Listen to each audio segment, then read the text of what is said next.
from the Lakeside Newsroom of the Henrico Citizen, your hometown news source since 2001. This is the Henrico News Minute with publisher Tom Lapis.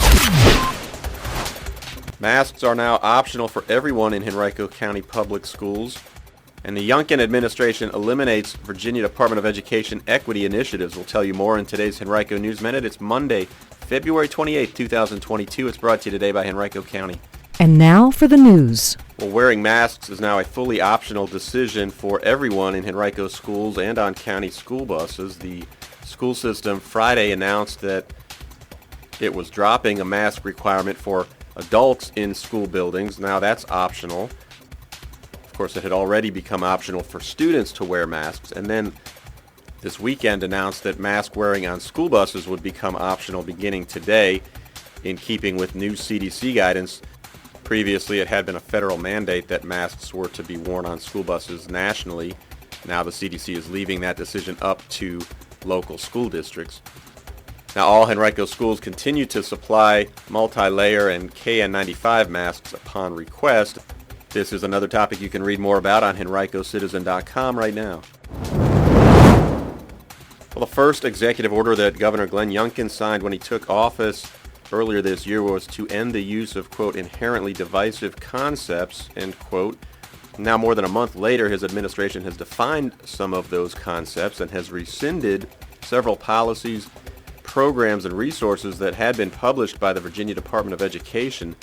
An interim report compiled by Superintendent of Public Instruction Julian Balo that lists divisive concepts was released Friday afternoon by the administration. The report says that the concepts surrounding equity and anti-racism have become widespread in the VDOE and in Virginia school divisions. Now, in rescinding those, quote, divisive concepts, Balo has discontinued the Ed Equity VA initiative that was started by her predecessor. That term refers collectively to the efforts of the VDOE Department of Diversity, Equity, and Inclusion. The future of the department is now unclear. Balo's report says that numerous resources within Ed Equity VA advance equity, which is redefined to mean that there can be no differences or disproportionalities between students, and that any difference in what students have or what they achieve is due to systemic racism. Some of the resources from the Ed Equity VA initiative include frameworks about how to close the academic achievement gaps that exist between different demographics of students. Strategies were focused on tactics like mitigating barriers to enrollment for underrepresented students into accelerated, advanced, and selective academic programs.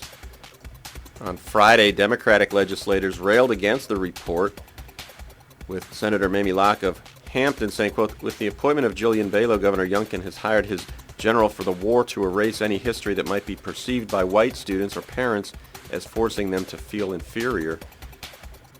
I am sincerely appalled at and fearful of what these reforms will mean for the next generation, end quote.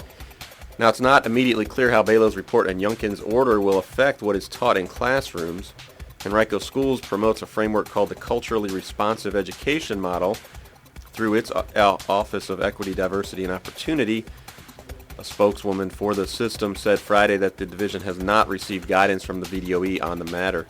You can read more about this topic on henricocitizen.com right now.